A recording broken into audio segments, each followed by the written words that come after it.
safe place to share your journey of life, the pain, your grief, your happiness, your victory of addiction. Look, stop with everything you're doing right now. Go subscribe to God's Gross World TV today. What you waiting on? Christmas, Thanksgiving, Easter, Hanukkah, Kwanzaa? Go subscribe to God's Gross World TV today. Don't you wanna be over here? You can feel in your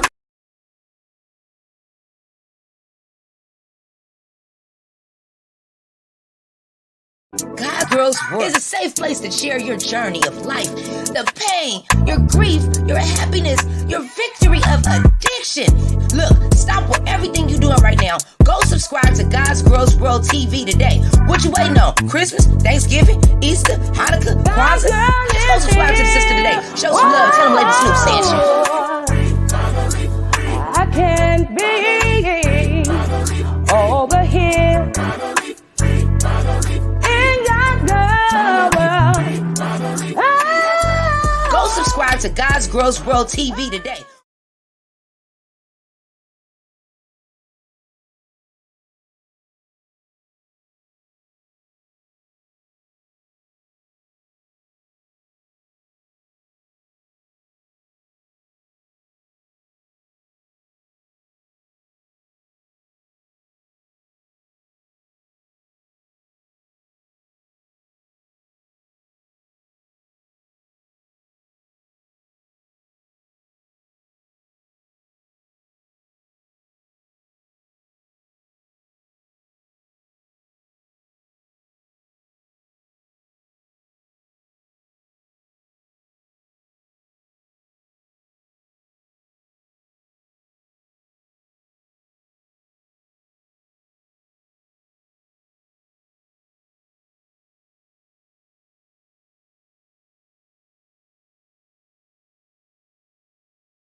Okay, can you hear me now?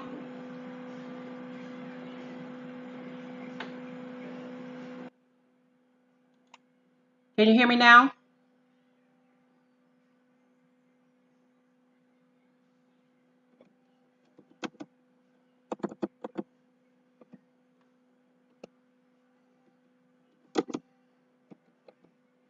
Oh, good. I don't know what that was about. Okay.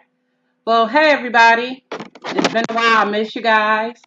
And I'm coming on today with this subject about how will you react if your child comes home and tells you they're gay. But I first want to address something. I want to say something about something that happened this morning. I wasn't going to go live tonight because I was a little emotional and I needed to get some rest.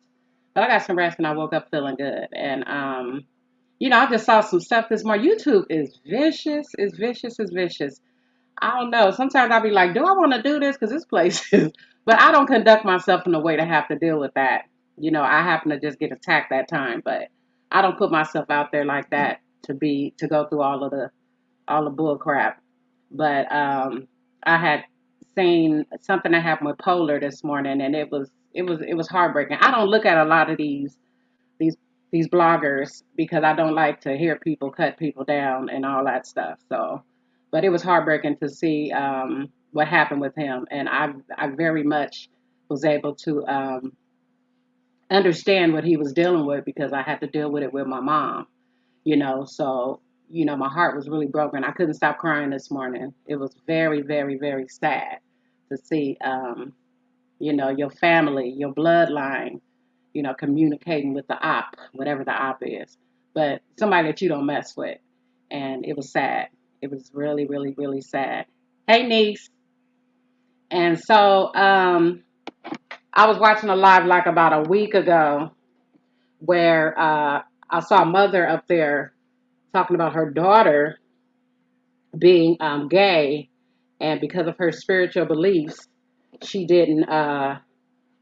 She had a rough time accepting her, and she was being questioned. And I was like, wow, this is a very, very teachable moment for me because my daughter had to teach me how to love her through her stuff. No matter if we don't like it, we don't like everything that our children do. They don't like, everything we do. But at the end of the day, we got to love them through their stuff. And my daughter had to teach me how to love her through her stuff because she's gone now, and I thank God that I had woke up before she passed away and was able to get into that world with her and embrace her. She know I didn't like it, but it was easier for me to let her know how much I loved her because I love my child. I didn't like the behavior of what she was doing. I didn't like the life choice, and it was a lot of reasons why I didn't like it. I grew up in a church around a lot of gays, and some of them are some of my best people in the world. They're good people. I don't judge them, but when it hit my front door, I had to sit with that because I was at one time a what do you call that word? Homophobic, and seeing little kids flamboyant and stuff, and they were little, and I was like, oh, I would beat my child's ass. This is just the way I felt at that time. But my daughter had to teach me um, that this is her testimony, this is her life. And, I went through my stuff. I may have not done that, but I went through my stuff. And I remember one of my mentors told me, they said, Stephanie, couldn't nobody tell you nothing. So you're going to have to let her have, she knows what the principles are of God and all of that. And, let's even take God out of the equation. Um, he's always in it, but just take him out of the equation. Our children, I mean, these days, this thing is slapped right in their faces. So I think it's a lot of confusion and all that stuff.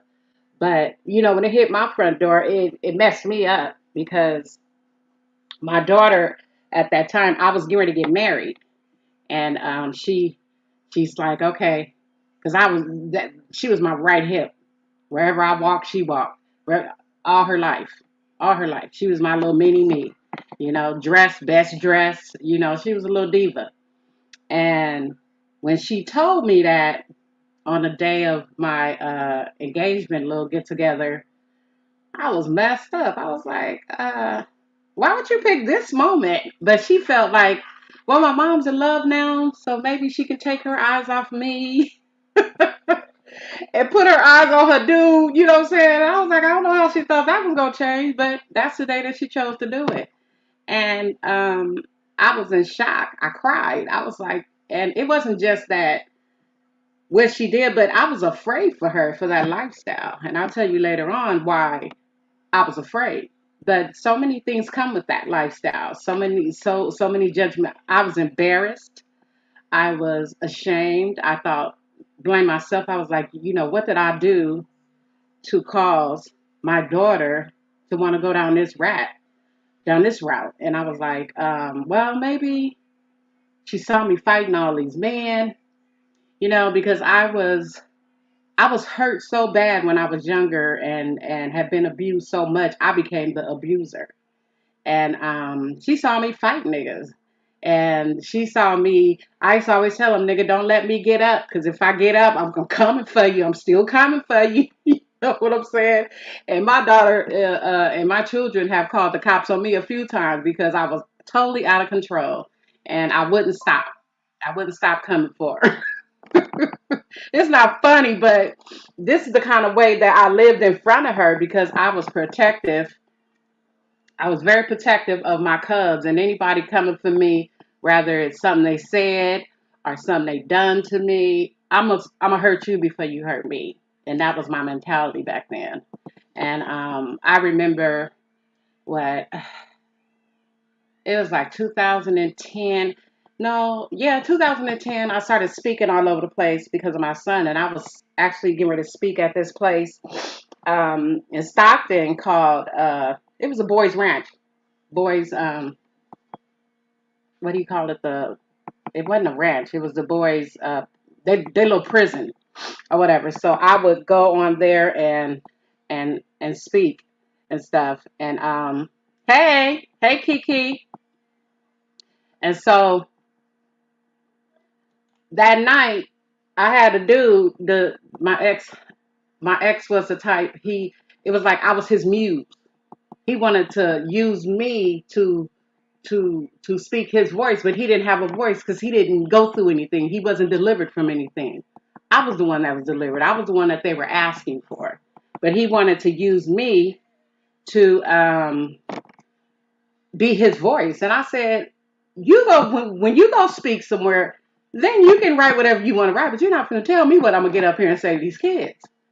So, yeah, it was YA. So we got into it that night. And I attacked him.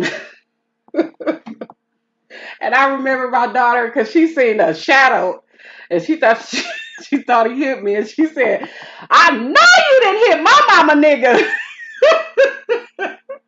See, my kids did not like this man, but they knew I loved this man, and he was a functional drug addict. So they dealt with him, but they didn't like him because he would put his hands back on me. And that wasn't nothing for me because as long as I can get up, I'm coming for you. You know what I'm saying? So they ended up calling the police that night. He ended up putting all his shit in his car and driving and halfway sleeping at Kmart. It was funny as hell. And so I called him and I was like, I have to go speak in the morning. This is how the devil do when you got purpose and you got to do something that's going to change people's lives. The enemy comes in like that. So he ended up coming back.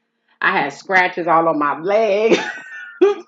I had mark around my neck. So I put on my little jean. I was cute. Put on myself. And people didn't know what I was coming up there to do. So I got up there, and I know that the reason why I went through what I went through that night, and that's the last time I put my hands on the nigga. That's the last time I was like, God, please deliver me from this. If I gotta hit somebody to protect myself, I don't need to be with them. So actually, that's the last time I put my hands on a man. And I got up there, and those boys, because I always get the boys. I was like, why I don't get the girls? I want the girls. But because of the way that I am and the things that I've been through, God gives me the boys. So, wait a minute. 1 second, you guys. So, I got up there and spoke, and by the time we left out of the parking lot, one of the counselors called me. He's like, girl, you is famous up here. Them boys was like, wow, I didn't know she was going to come. I looked at her like, what's she coming up here to do? And I met them little niggas right where they was. I was pointing. I was like, you and you and you and you. And I was just telling them like it was for real. I said, you don't want to end. You don't want your mama to end up like me. I had just lost my son that year. And you don't want your mama to have to go through the pain that I'm going through. Get it together, you guys, and trying to educate them that the first 2 weeks for them to get out of prison, for them to get out of jail, they got to start doing something. You can't just get out and just lay around and hang around and not do anything. Because if you don't, the street's going to snatch them right back up. So I was like, connect yourself with, and it was like, we want to connect ourselves with you, but remember I said I had this functional drug addict. And, I was doing a whole lot for my city. I was doing a lot of different events and giveaways and pantry. I had a resource center called Gigi's Lifestyle. You can come there and get everything. We had prayer center. We had, we can point you to whatever problem you had. We had the resources. So, it was awesome, but God was not going to let me go where I needed to go, being dragged like a freight train with this man. So it just wasn't my time at that point. So I didn't have anywhere for them to come to. But I told them I would definitely point them in the right direction. And they was like, we want to come to you. And it was like, I just wasn't, I think my name would have been stained if I would have continued to if I continued to be with that man. Because I'm telling you, people was like, Stephanie, he wanted to be a preacher on Sunday, and then he wanted to smoke dope through the week. You know what I'm saying? And people was like, Stephanie, we love you. That's why we support. We don't even he's articulate, he's smart and all this stuff. Said, but he don't got what you got. And it took me a while for me to even be able to really understand what it meant, because after I divorced him, I was like, how am I going to do this without him? But, I had people say, Stephanie, you were the visionary. He just helped you get it done. He was a IT, he was a graphic designer. I didn't have to pay for nothing. If I want 20 business cards in one day, I could get it done. Anything I needed, he was there. So that scared me. So I'm still now pulling myself up from that, because remember, 5 years later, I lost my daughter. And so I'm going there to say the way that I lived in front of my children, wasn't always the right way, because I had a lot of anger, a lot of hurt, a lot of pain, and I wanted to protect my cubs. You know what I'm saying? So I really, like my daughter, I really sheltered her. I didn't want her to go. She couldn't spend a night. They can come over my house to spend a night, but she couldn't go, And she felt like, okay, she married to this man, so now she can unleash the leash a little bit, and I can do what I want to do. So she had always felt like she felt, but she was afraid to come to me and say, Mom, I like girls. Because she knew at that time I was ignorant, and she was going to get her ass whooped. So she was right. She was right not to come. I wasn't ready for that. I wasn't ready for it then, but I remember she got into some serious trouble, and we in court, and they talking about giving her 2 strikes. I'm like, wait a minute, my baby ain't never done nothing. But she did something this one time that was and it was to a white man. Her and her little posse was in San Francisco, robbed a white man. Come on now. And she's supposed to have bit him, so they got her teeth marks, and so they were trying to give my baby 2 strikes, and I was like, wait a minute, she wasn't even 18 yet. And I was like, oh, I'm screaming in the courtroom, screaming, hollering on my way out, because I was like, no, but it was like a wake-up call for me. And then they took her from me because she was running away. She started running away. She was like, Mom, you look at me like, ugh. And it's like, no, it's not looking at you like, ugh. I'm looking at you like, what did I do for this? For what happened to my baby? For her to want this? Because I did not teach her that. I did not.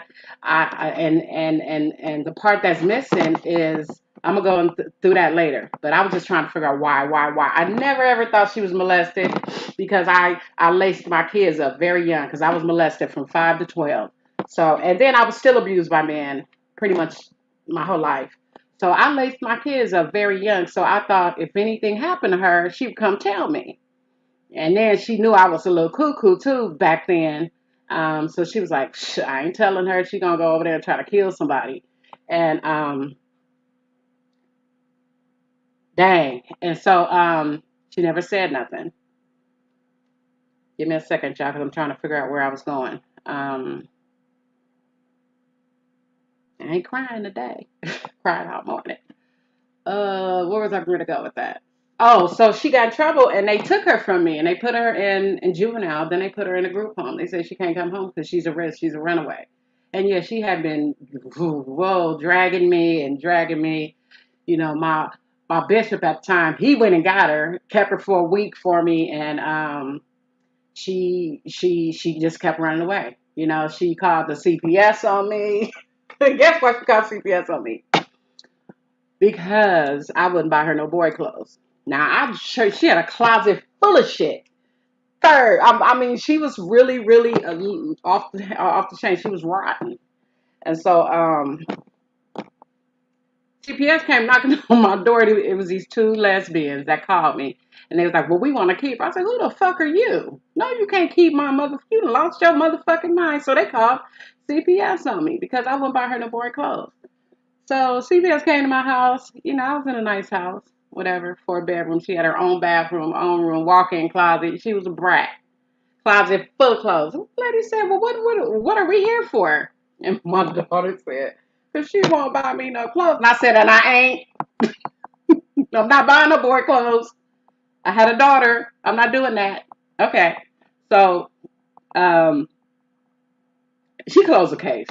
She walked around, looked in the refrigerator, looked in the cabinets, everything was right. So you got your own washing machine, and you got soap powder in there, and you got your own room. You got the biggest room in the house, and you got, you know what I'm saying? And so they closed that case out. So it was just some hateful people being evil or whatever. And so they had me start going to therapy when she got locked up. So I said, okay. So when I walked in that room with this lady, she had a book about trying to, teach people how, kids are born this way and all this. I said, before we get started, don't try to teach me about being gay. Why am I timed out? I ain't moved. I ain't did nothing. What? Hold on, Fee. Hold on, Fee. Let me see. Y'all give me a second. Ain't nobody got no wrench over here but my son, so. And Fee. Let me see what's going on here, because I took them wrenches away, because I don't, I got to get to know people before I put that. Let me see what's going on here, because I took them wrenches away, because I don't, I got to get to know. Wait a minute, Fee, about the fact that you deleted, somebody's deleting your comments too, Kiki? Omari, I need you to go in there and rescue me. I need you to go in there and somebody is doing this? Fee, you a moderator. Get in here. Get in here. You a mod, so I don't know what's going on. I don't have no other mods. But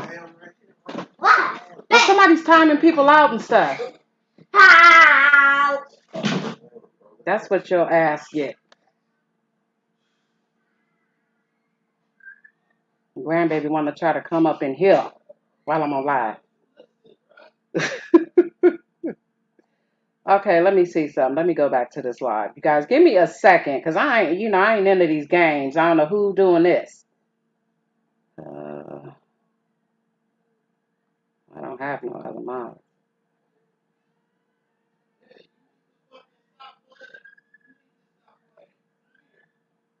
Okay, I got my girl. She is.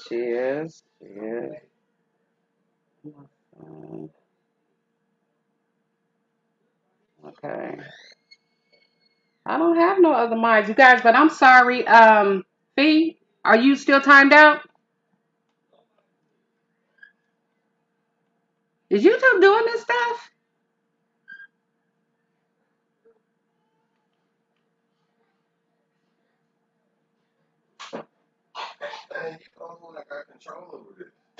What? You a moderator, so you can time people out. No, you can't time another mod out.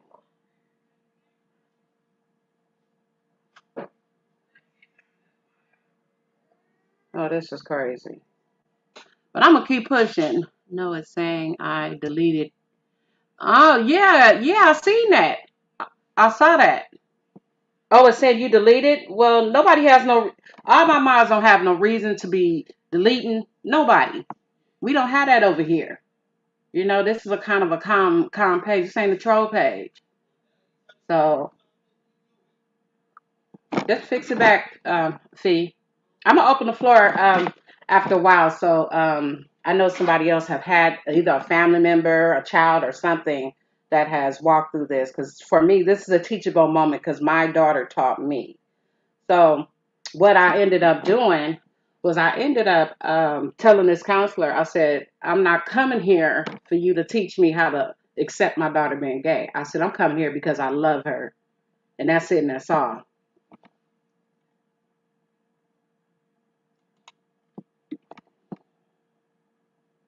Hold on. And she just became a subscriber, so I know the devil is a lie.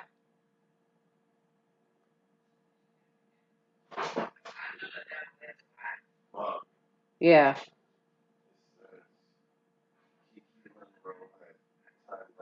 By fee.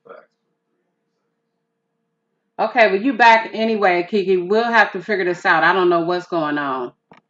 So, no, there's no reason for anybody to get blocked.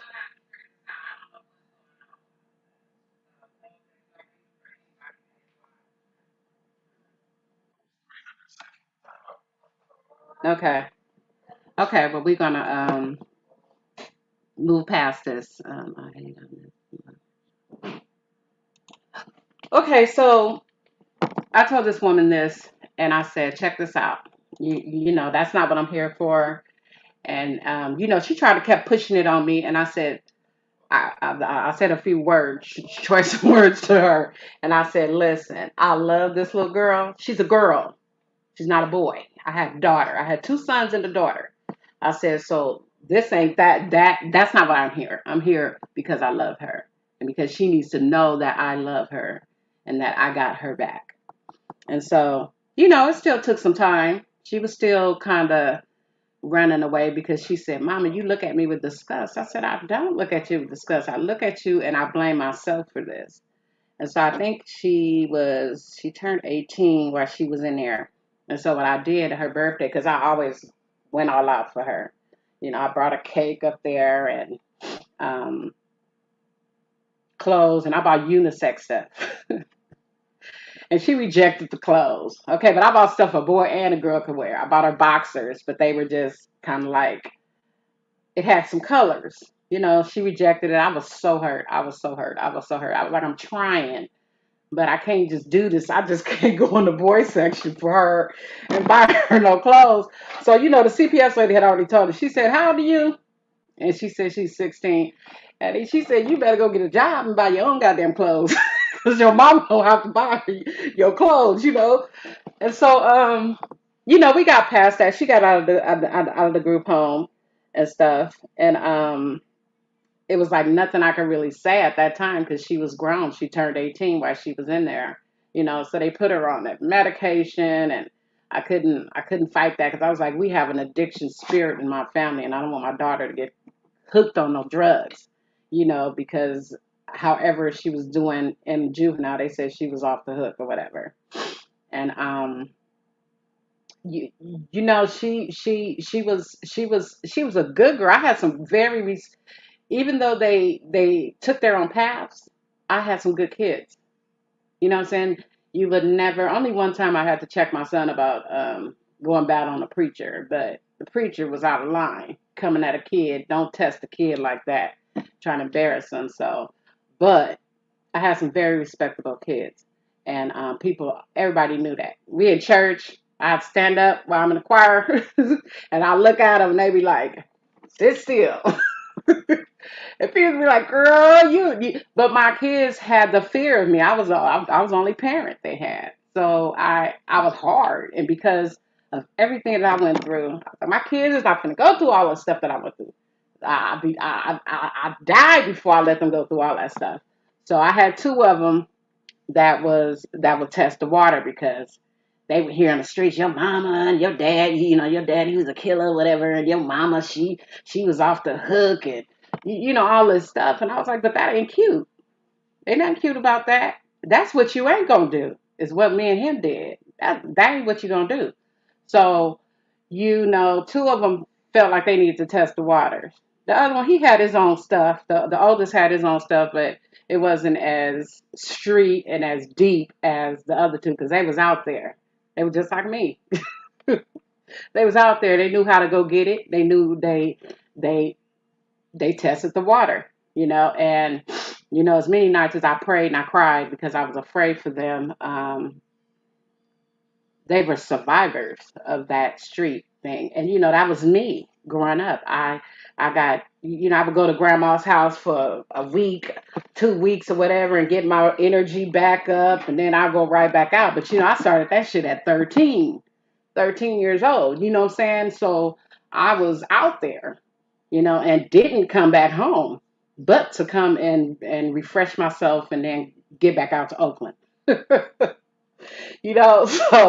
So I understood that they what path that they were on or whatever, but I didn't want it. I didn't want it. I didn't want it for nothing. That's why the one that my son, I took him to Judge Hatchett show. I mean, I did some some things for my son to show him something different. He thought I was throwing him away, but I was trying to teach him that I don't have what it takes to help you, but I need you to get some help because I don't want to lose you, and I did stuff like I went on a Judge Hatchett show with my son and gave him that experience of being able, he went and hooked up with Alonzo Mourning, the NBA player, because he played basketball and he was good at it. I gave him that experience, but what that did to him is he came back to the hood and he was like, yeah, I'm the nigga. And I think the worst thing I did was move where I moved to because I've always been very, very picky. I'm not prejudiced, but I want to live around white folk because I don't like niggas. It's too much going on. I can't do the hood. I can't do the ghetto. I remember when we was living in West Oakland.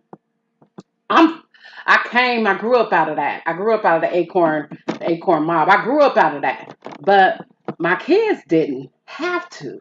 But there was a time where I moved to West Oakland, and I remember my sons coming home talking about they took my money. Little young boys pulled a gun on my sons, and back then I was very, very, very protective of my kids. You know what I'm saying? I remember this boy followed them home trying to take their bike, and he came in my yard. I had my little nephew in my arm, and I picked that nigga up with the other arm, and I said, go get your mama, your daddy, I don't give a fuck. I said, but you ain't taking this bike. This is that. He talking, that's my bike. I'm taking that. I said, you ain't taking shit from up out of here.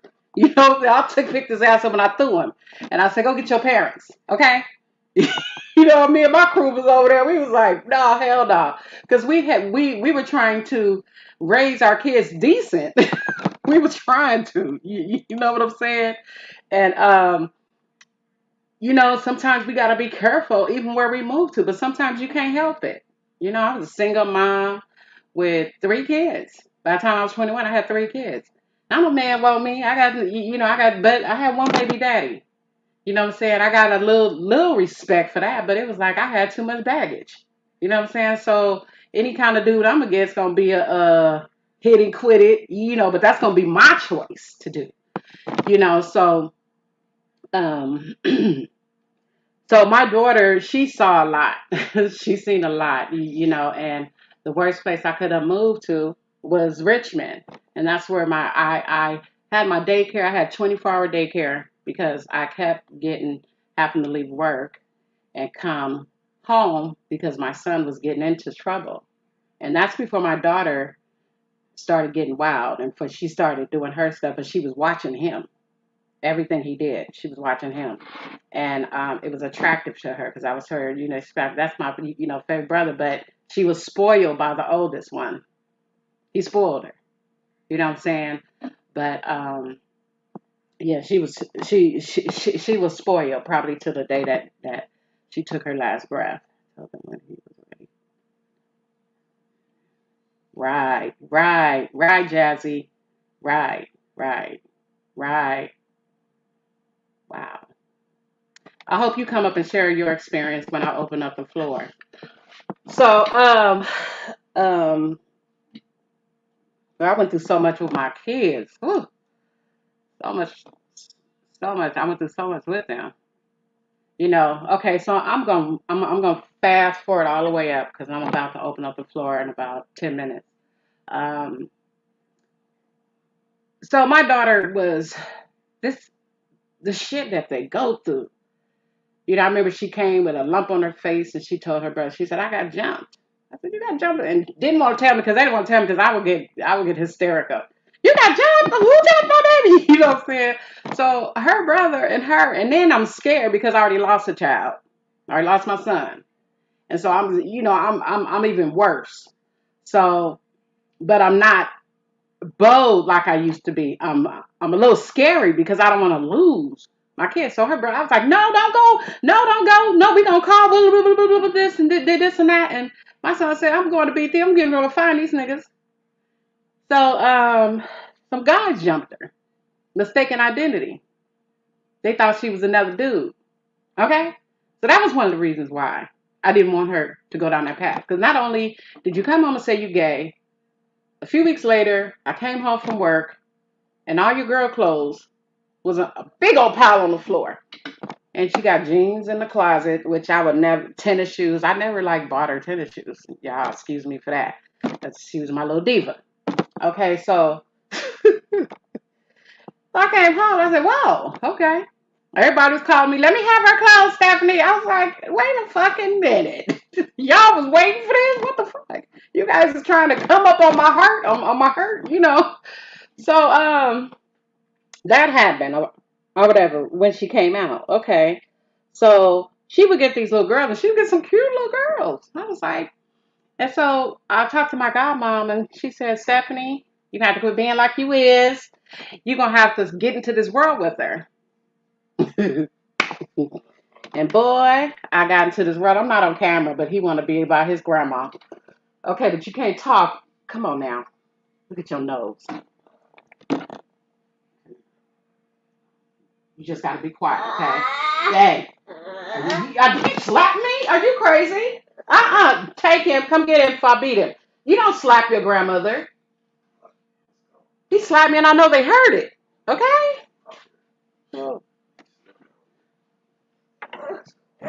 Okay, I heard that. And they're going to beat you. This boy is crazy. Okay, so...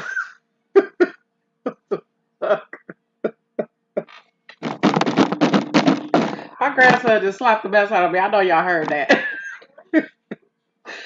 So my grandma was like, Sam, you got to get in the world with her. And I said, what do you mean get in? She said, you got to meet these girls and you have to, so when it first happened, I started, I was like, well, let your little girlfriend come over. So I can meet her. So I meet her. I said, y'all, we're going to have Bible study. And my baby said, Mama, I ain't bringing nobody else around you. You turn.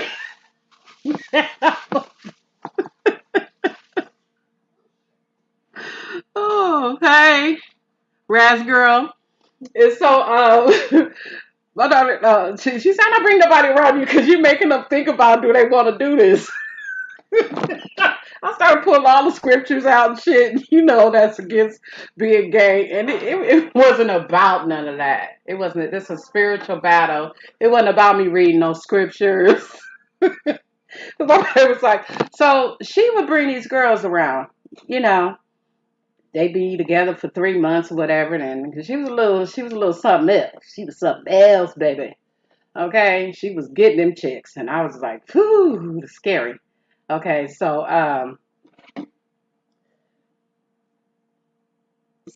they had kids, and this was the hard part for me. They would call her daddy. Now that part right there, I could never connect with. I could never connect with. I could never. I could connect with that. I ended up doing some stuff that I never would have done when she passed away because I knew that's what she wanted. She had this girl that she had been with for a while. She helped her raise her. She had a daughter, and then she had a baby while she was with my daughter. So she was still dipping, and she was still getting her some dick. You know what I'm saying? So I remember my daughter was hurt, whatever. She had a baby, but she helped her raise that baby. Okay. And so that part. So I'm gonna skip all the way up because I forgot y'all. I'm dragging on. So right before she died, I know she came home. It's like, Mama, can I get in the bed with you? And I was like, Come on, baby. And I was like, What's wrong? She was like, Nothing. I just want to lay by my mama. And she used to always do that when she get mad at her chick, whatever. Because we stayed the girl stayed in the same complex as I was, and she would come get in the bed and go to sleep. I wake up, little stank thing be gone though. She creep out of there. But I that's one of the memories that I can't let go. I miss it, because that was my little chocolate little baby. So this particular girl sent her through the ringer. I mean, she about a few weeks before my daughter died, she came home and she was like, Mama, she's on Instagram with another broad, her kids already calling her that was she's making her kids call this other broad daddy and all this bullshit. And I was like, wow, are you serious? So I said, you better not ever get back with her. I know you're gonna do what you're gonna do, but you better not ever get back with her. So she came home and she was this was right before she died. And she was I'm about to go kick it with my sis and whoop whoop whoop this and whoop whoop that. And she was she was creeping still with the girl. So I remember the night when she got killed, her brother, because she cut everybody's hair. She cut everybody's hair in the little community. They loved her. I found out how many people love my baby. Even my husband now, his brother worked with my daughter, and everybody's like she was solid. She was cool, and so it was a trip. So that night she creeping.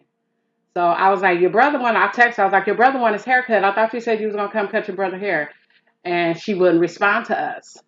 So that night, she took the girl and her kids to Cheesesteak Factory in San Francisco.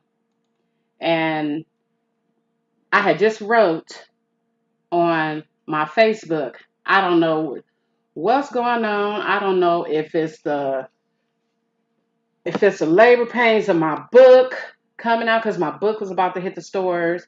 So I was, I had a lot going on trying to get ready for my white party for the book release and all this and that and that. And so I had wrote that down. And her girlfriend said, I am, did you see what your mama just wrote on Facebook? So they coming back down to the house from the bar. They said, did you see what your mama just wrote? And she actually read the post that I wrote. And so when they got down to the gas station, the girlfriend said she had to go pee. And my daughter wanted to go get a blunt, a blunt. Yeah, it's called blunt. I don't smoke weed, y'all. She went to get a blunt, a black, whatever you call them things. And went to the gas station. So we had a gas station, freeway entrance on East Side exit. It was a busy street. Okay. So she told the girl to go home, and she's going across the street because the gas station on our side of the street was closed, but the Shell gas station on the other side was open. So she said, okay, well, I'm going to go get a blunt, whatever. You go home. I'll see you home. My baby never made it home. So, I got the call and stuff. A lot of people have already heard that story. I'm not trying to go down, because I'm still a motherfucking crybaby. So, so that happened. And why is this? What on here? Oh, okay. So that happened. My daughter never made it home. She crossed the street in the crosswalk, and somebody ran the light and hit her. You know. So my mind is going everywhere, every direction it can go, because I'm thinking that this broad set her up, because this broad had a newborn baby, okay, a newborn baby, so she was still hitting the dick. So I'm thinking, I'm like, did this girl set my daughter up? How she don't make it home? How come you gotta go to the bathroom? Why didn't you go to the bathroom at the bar? You know? Why'd you walk all the way down that path and don't go use the bathroom at the bar? So that's when I got the call and all that happened, and my baby's out there dead in the street. Okay. So we getting past that. So I'm about to open up the stream because I'm not doing no crying today. I did enough this morning. Okay. Copy link. And I hope this helped out a mother, because what I learned, what my daughter taught me, was no matter what decisions that she makes, I gotta rock with my baby, no matter what. Pin message. Okay, I pinned the message at the top, so you guys can come up. But she taught me a lot. She taught me a lot of valuable lessons through this. She taught me that her testimony is her testimony. This is her life. She has to go through her life. All I got to do is pray for my baby, show her my love. Even if, like I told her, I said, we got to equal this thing out. I said, you want me to accept this? And I want you to accept the fact that I'm having a hard time with that, and respect it. Give me that. Let me have that. You know what I'm saying? And she had to give me that. So, we walk through the stuff. We walk through the stuff. Because at the end of the day, I killed a motherfucker over my kids. And when you lose one and then you lose another one, life ain't the same. Life ain't the same.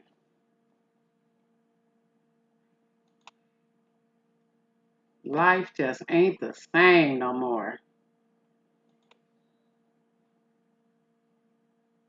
Let me pin this up here.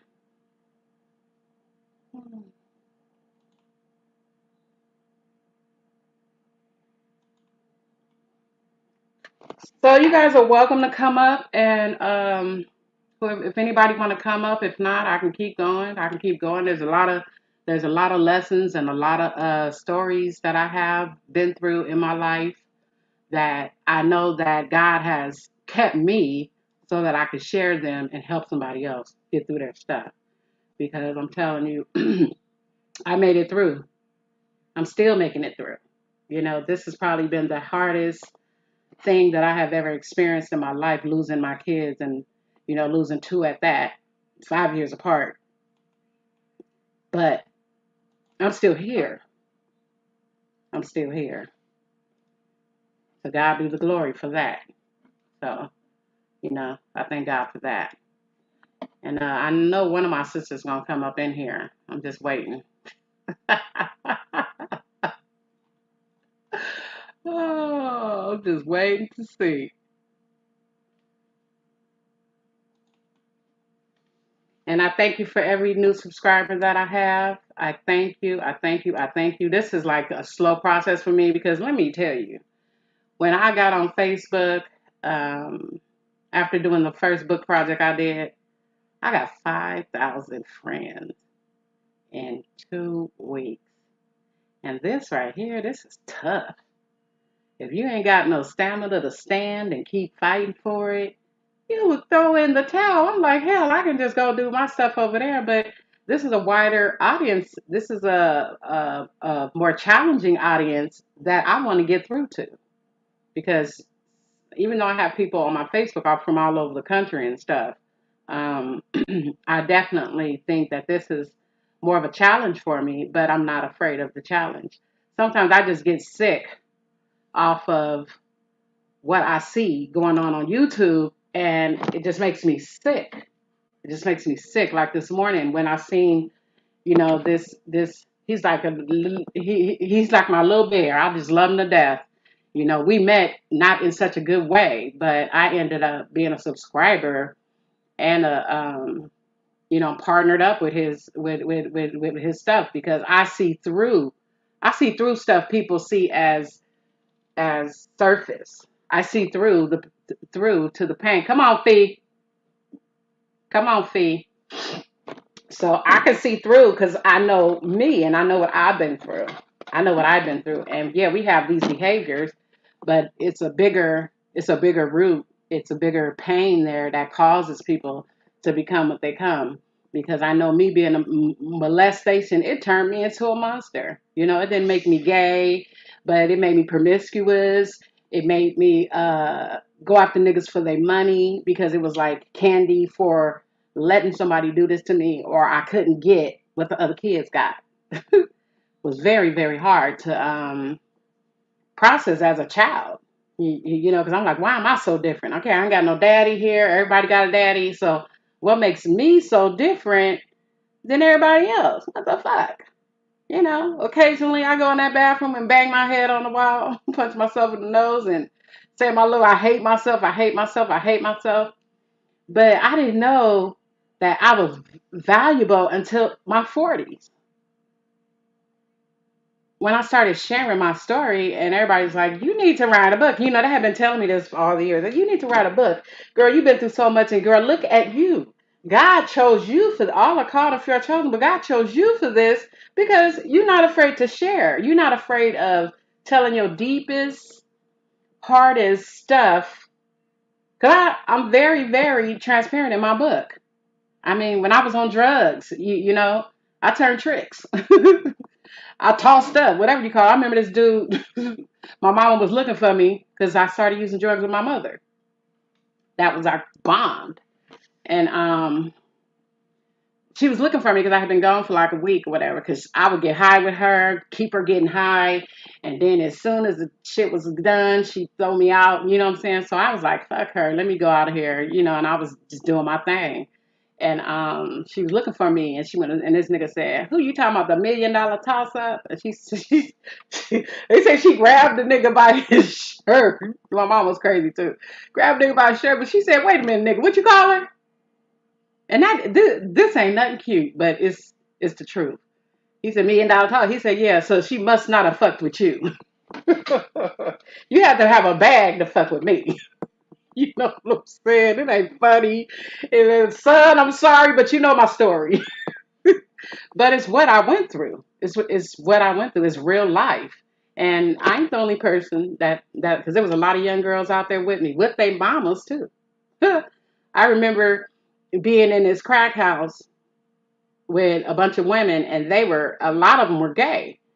And I started tweaking out. I was like, I ain't trying to do nothing. I don't want this girl to come messing with me. But they was plotting on me. They was plotting to turn me out. Somebody went back and told my mama, and my mama came and got me up out of there. You know what I'm saying? Who knows what would have happened? Shit. I'm telling you guys. But I went through that. And, God protected me from that because I could have definitely got sucked into that shit with them drugs. Because shit, anybody that have used crack, it ain't doing nothing but saying, give me the next one. But I was strong and I didn't believe in that. One thing about my grandmother is even in my addiction, I had class.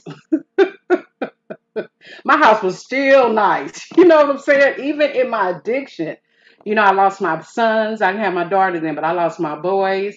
And I love my boys more than I love that shit. I was just hurt. And this was a connection. I finally got this connection with my mom. Because I had been hungry for that all my life.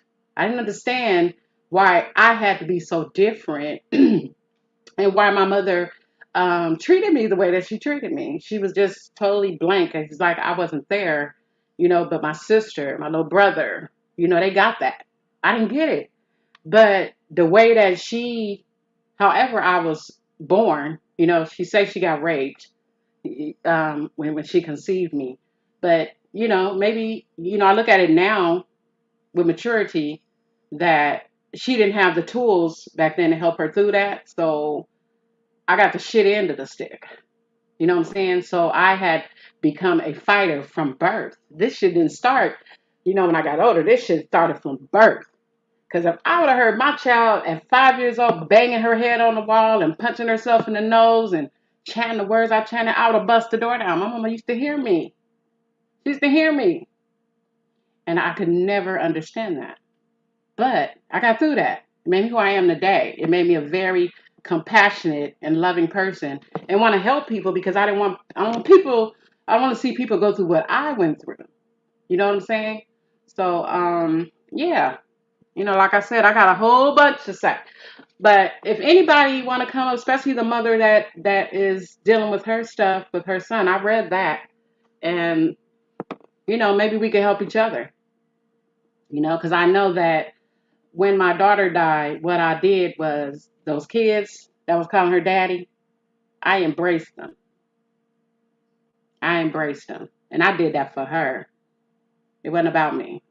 I was like, this is what she would have wanted for me to embrace. But these little young girls these days, they lose baby daddies and they lose people like it ain't nothing. So they're not loyal. I remember when my son died. He had just had the baby 4 months old. The baby was 4 months old when he died, my grandson. Baby mama was with somebody 6 months later. I didn't understand that. I told her, I said, I know one day you're gonna move on, and I get it. You young, I get it. I get it. My son could never, him and my daughter, they didn't understand that because that's their brother, and they was like, damn, the ground didn't dry, and she was already with another nigga. You know what I'm saying? But, as a woman, I had to understand it, but I didn't like it. I didn't like it because I was like, wow, that easy? I know that when I'm hurt, I never lost a man, but I lost enough to know that it takes some time to get over. And sometimes, maybe the young girls need to have somebody to hold them while they're going through that grief and stuff. So you never know, what it is because I have never lost a husband. But I know what it's like to lose a mama. I know what it's like to lose 2 kids.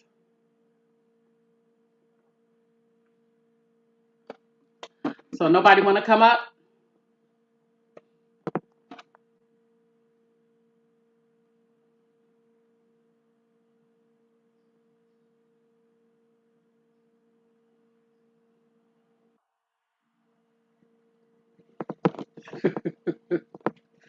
That's right, my sister, my big sister. Hey, Hey, how you doing, mama?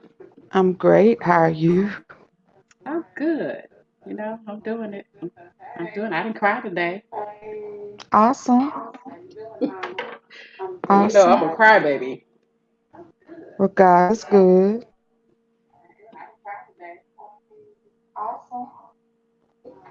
I can hear it. You got your background going, Fee? Let me see what I got going. Cause I'm on my phone. Is that better?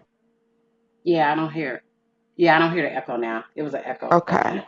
Very light. So, Yeah. what do you think about everything that we have discussed today? Well, Have you experienced it? I guess I'll say that. yes, I've experienced it with my family, my niece, and I actually experienced it with a childhood friend that I went to high school with. Um, that was we were pretty cool, Mm-hmm. and we went through her getting married and having kids early, and well, actually we went through her skipping school to high school to meet up with older guys that was truck drivers, and I would skip school with her because I didn't want her to get caught up and taken away by some old guy we went through a lot of men stuff together. Like her Okay. first marriage, him fighting her, my first, went through all the girl meet guy stuff. So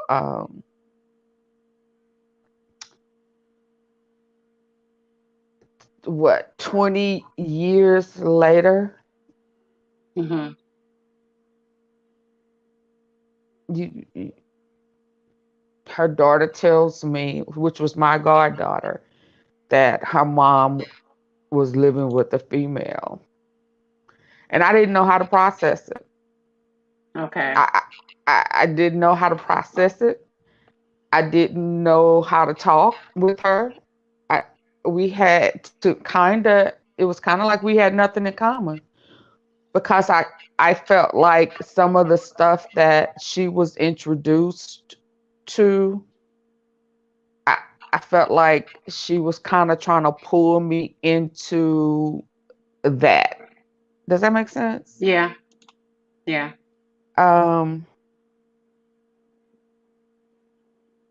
How did your spirit man deal with it? my spirit man. Yeah. What's that? Spirit How part. how did I deal with? Well, I didn't. That's why I couldn't process it. I didn't know where it was coming from, and because, okay, her name. I don't want to say her name, but I call her Boogie. Okay. Okay. So I knew that she had been through some things in her childhood, because I actually kind of remember her running away and me sneaking her in our house for a week at night so that she would have a place to stay while we were in high school. Mm. So I knew, and I knew her dad was very, very, very, very mean hearted. And I knew that, but he loved her. And I knew that her mom was jealous of the fact that her dad loved her. Oh wow. Yeah, it was crazy. So when Boogie, it's hard for me to talk about it because I've really never talked about it on the platform before. Yeah. And but anyway, I remember when she wanted me to meet her first female uh, relationship. And I remember going to a house party with the attitude and talking to her and questioning the young lady, and actually told the girl that this was just a phase that Boogie was going through. I just would not accept it. But anyway, to make a long story short, about 5 years ago, Boogie's son got killed. Ooh. And one of our classmates called me, found me, and called me and asked me, did I know uh, he was murdered in Fort Worth? Mm. And I didn't know how to get in contact with her because I Mm. kind of had disowned her because I couldn't process what she was Yeah. going through. She went to Boston and got married. I was like, girl, what is wrong with you? What? And I remember kind of asking her, did something happen to, you know me, I'm going to always go, Mm-hmm. try to go. And, but once I went to her house, and where I thought was her house, where it had always been her house, she had moved. Wow. But her daughter was there, yes. So it was just so happened that her daughter was there. So So when I she got remember, married, oh, I'm sorry. to a When she got girl, she married, went did she marry a girl? that last time, yeah, she had been married twice. She got Okay. married when we was like 18, 19. And we went through all of that. I mean, the fighting him, driving down 20 on the hood of the car. I mean, all of these crazy stuff. So that's what I'm saying. What can we talk about? We can't talk about men. We can't talk about Peter. We can't talk about nothing. What are we going to talk about? We don't have Hmm. nothing in common. So anyway, when little Danny died and was murdered, and I was finally able to find her, that was the day I realized that nothing on earth is worth it. Yeah. Whatever she chooses to do is between her and God. It has nothing to do with me. Mhm. I am Mhm. going to love her, Through it. anybody, anybody unconditionally. If you don't do something I don't like, that again is between you Mhm. and God. I can't put you in heaven, nor can I put you in hell. But what That's I right. can do is love you in spite of what I think is right and wrong. Mhm. And that's what I learned from that. And that's when I just turned a whole nother cheek about um, that. Because what if I didn't have the opportunity to reach out to her? What if something would have happened to her and she would have left this earth thinking that Yep. I didn't love her or I turned my back? Because when we did talk, she said she felt like I turned my back on her. And I felt like you had took taken advantage of my friendship. So we both had an angle because I had always been there for her, no matter what she went through. So I felt like, okay, so when is enough going to be Yeah. enough? Um, so yeah, that was my toughest experience with that, and that's when I learned to let it go because I felt like at that point I should have been there for her. Wow. And you know that regret thing is a mother because I'm glad that I didn't have to think about did my daughter know I loved her? She knew. You know what I'm saying? Without a Mhm. shadow of a doubt that I did. And I don't know how I would have felt if something would have happened to her and I would have threw her away. There's a lot of people that throw them away. Oh, well, you can't come to this Mhm. house no more, and just all that. And I couldn't imagine myself not loving my baby through it all. Because I'm telling you, church folks. Because my granddaddy was a pastor, so I kind of grew up. But I grew up in a ministry. I'm not talking about my grandfather's church because his church was something else. I didn't want to be like that kind of Christian at all. I wanted to be me. And the church that I went to, the pastor accepted. He had a lot of everything in his church. He had ex-drug dealers. I mean, he met us where we was. He was from Chicago, but he came to the Bay. And he could handle us. I remember him sitting in my office saying, I bet not never. And I'm telling you, he was the only man in my life ever that I felt safe with. It was no sexual nothing. But he was like my father. You know what I'm saying? He treated me like Mhm. a daughter. And he could tell me, but couldn't nobody else tell me nothing. My grandmother say, go in one ear and out the other. And I was like, she just don't know, it sure is. But I listened to a lot of stuff she said. But there was not a man in this earth that could say anything to me and I would listen. I would always rebuttal. I would always fight back. I would always rebel. And because I didn't trust men, because I had been abused by men my whole life. Remember I told you about the suicide? That nigga was 38 years old. I was 13. Okay? And the brother that I was messing with was 27. I was a little baby. He was training me how to have sex and how to have oral and all that. And I was a little kid. I didn't like that. You know what I'm saying? But he was pretty. He was fine. You know what I'm saying?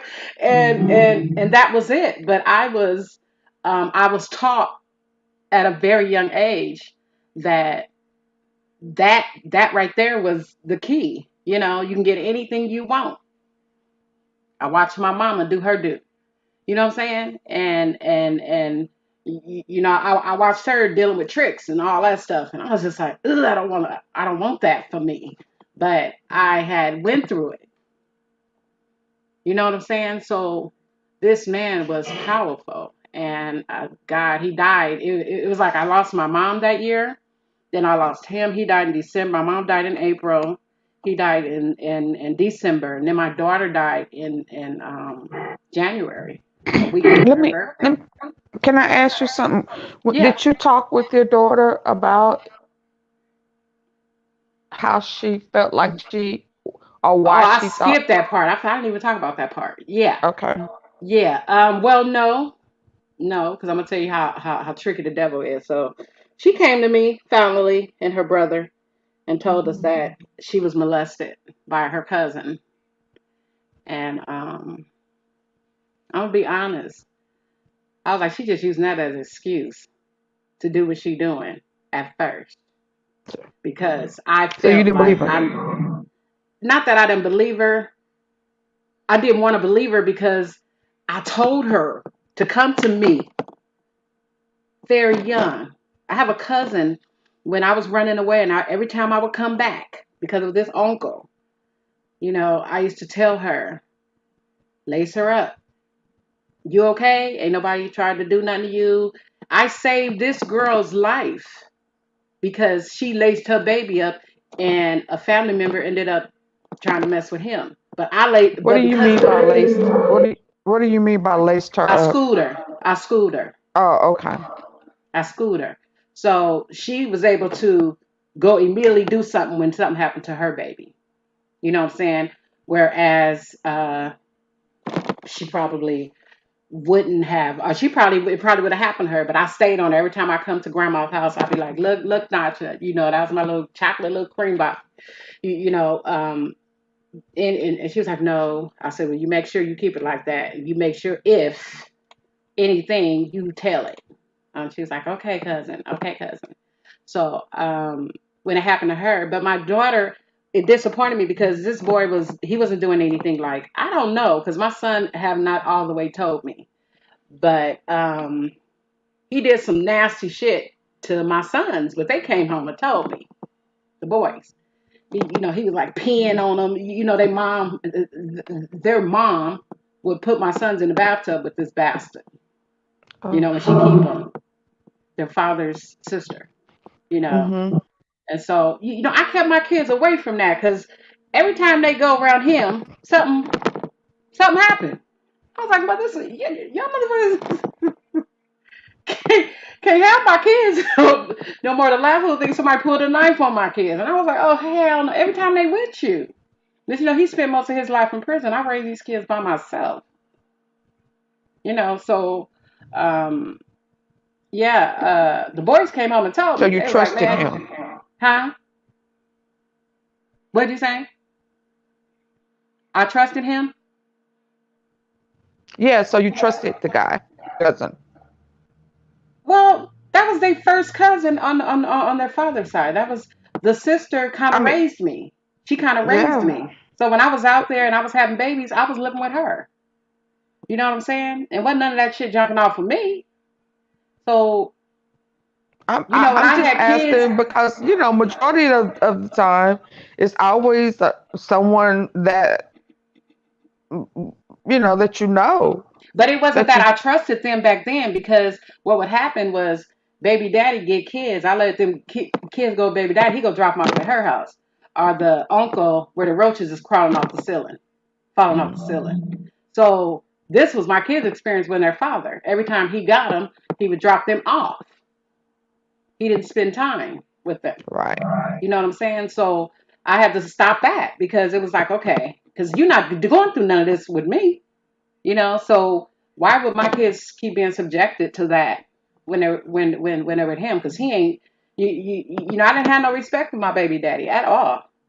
He was probably one of the first niggas I spit on Oh. back in the day. So yeah, yeah, he was a woman beater. He definitely was. He taught me how to fight. I had to fight because I came from San Francisco. I was a little valley girl when I came over. I was a little square. And I got turned quick. I never got turned out like this hood ghetto, but I got hard because I had to learn how to take care of myself.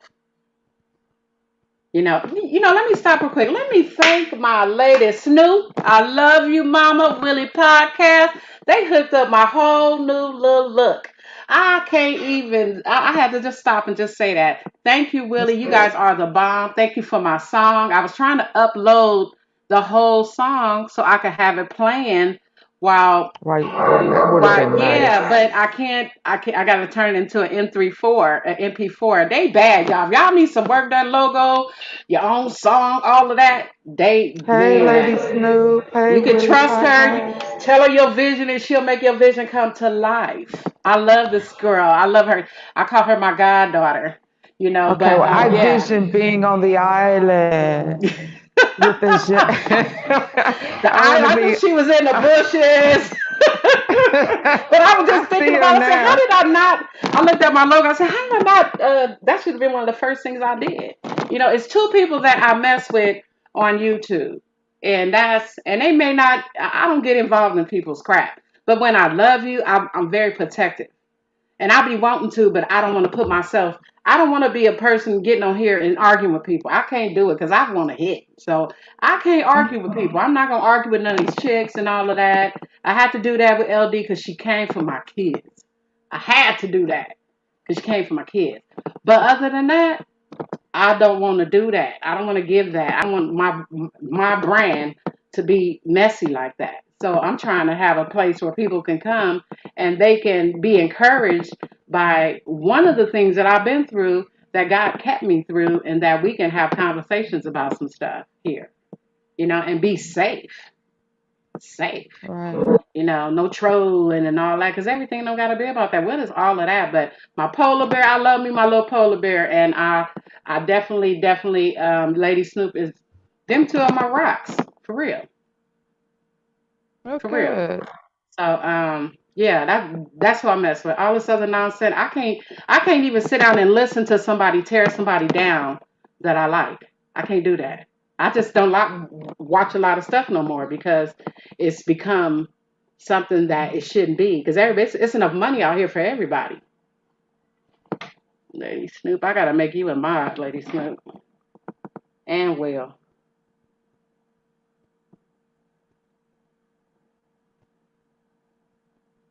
Yeah, your platform is nice. I like it. I really Yeah, do. so that's what I want for it. And I I don't want all that definitely stuff. like the church lady singing. Oh, and church lady, I forgot, boo. I forgot. I gotta, we gotta come up with another one for. I'm actually launching another page. This is another thing that was birthed through my pain was fashion. So I'm gonna be launching my fashion page. I got so many. I got a whole boutique in my house. I don't go nowhere to wear nothing. So I said, let me go on and it's all the latest stuff too. I ain't built like a brick house no more. I might have to give me some She's a models up in brick here. house. I might have to give me some models up here and model some of these clothes, but I'm definitely gonna launch that soon. But when you get to watching all this mess that's going on YouTube, it kind of discourages you from wanting to be on this. It's like, ooh, do I really want to do this? I like I drama just to watch know it. that I just know that there's a purpose. I think, Yes. and like I try to mention to other bloggers that you know there are a lot of missed opportunities in our lives, and this may be where God has directed you to reach the masses, Yeah. especially during this time in our lives where we are probably the most still. Um, Mhm.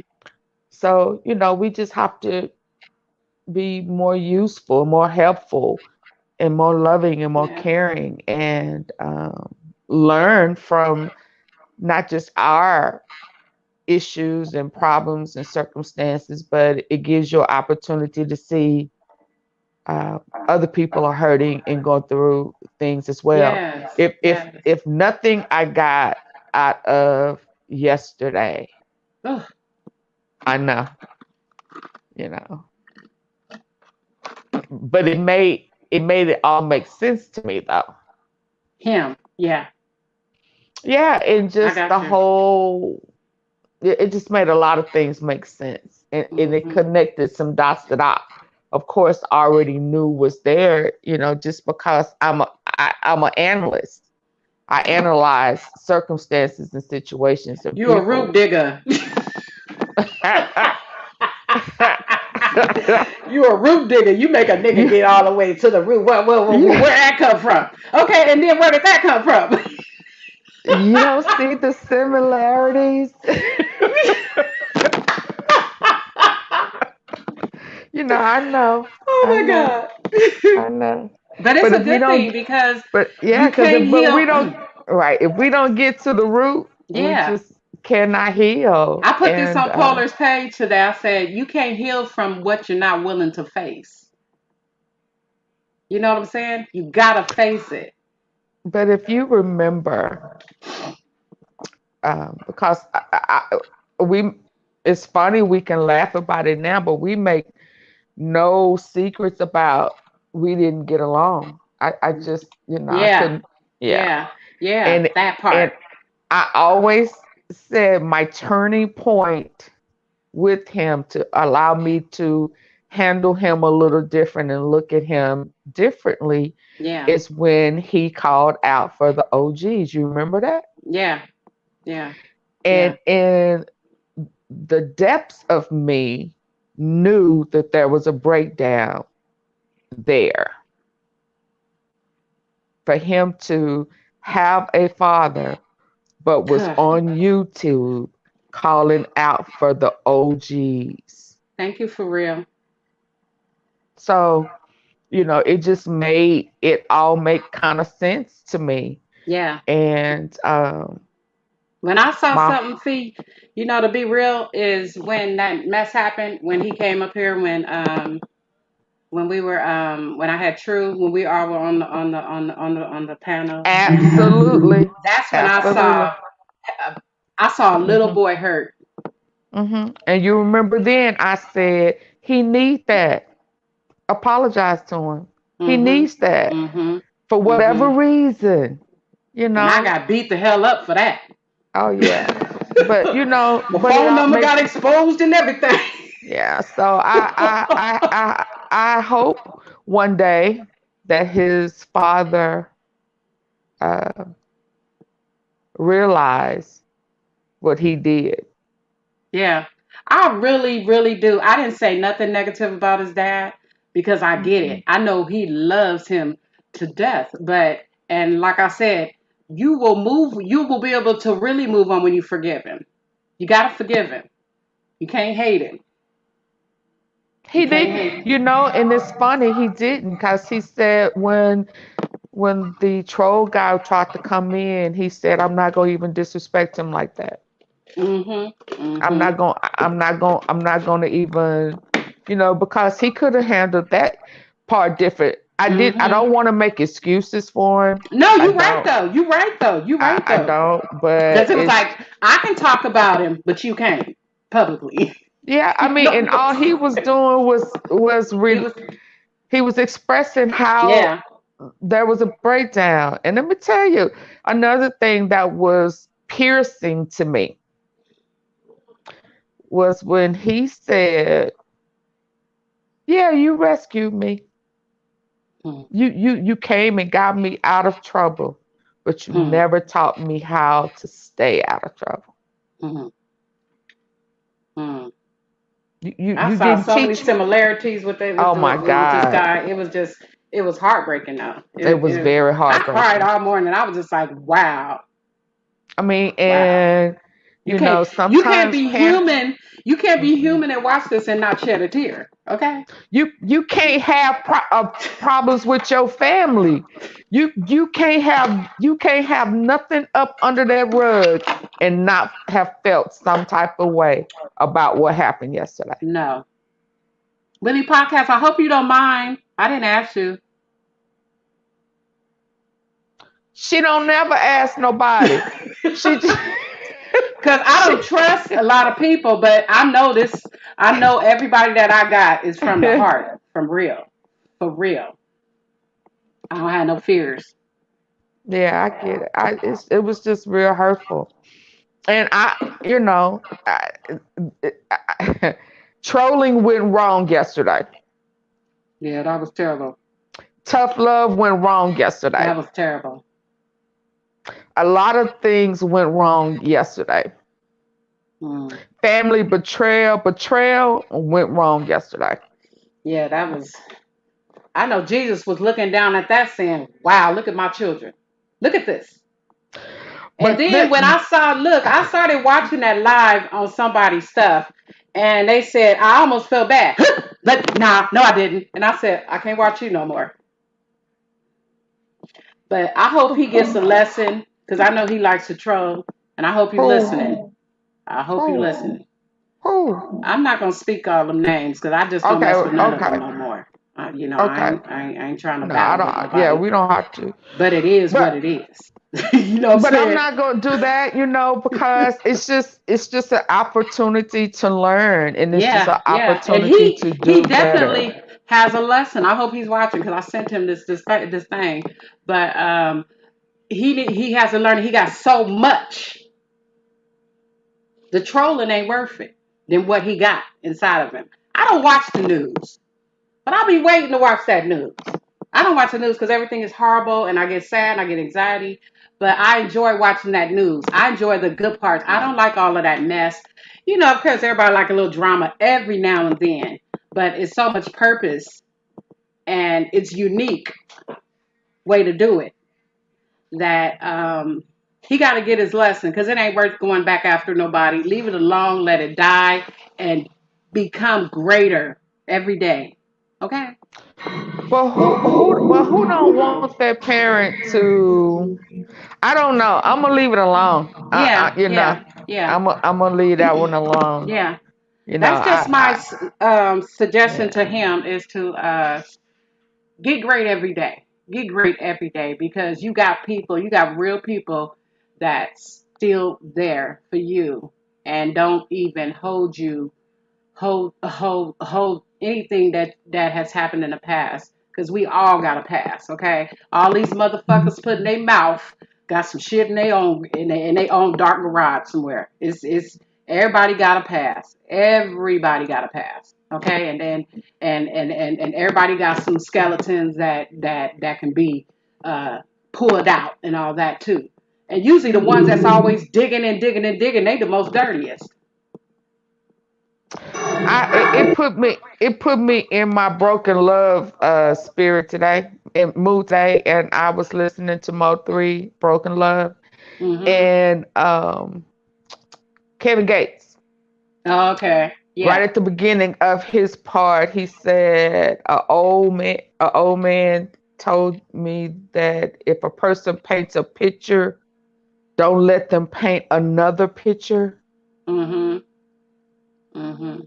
So that kind of goes past, if a person show you who they are, believe them. Now, person, if someone paints you a picture and you see that picture, don't let them paint you another picture.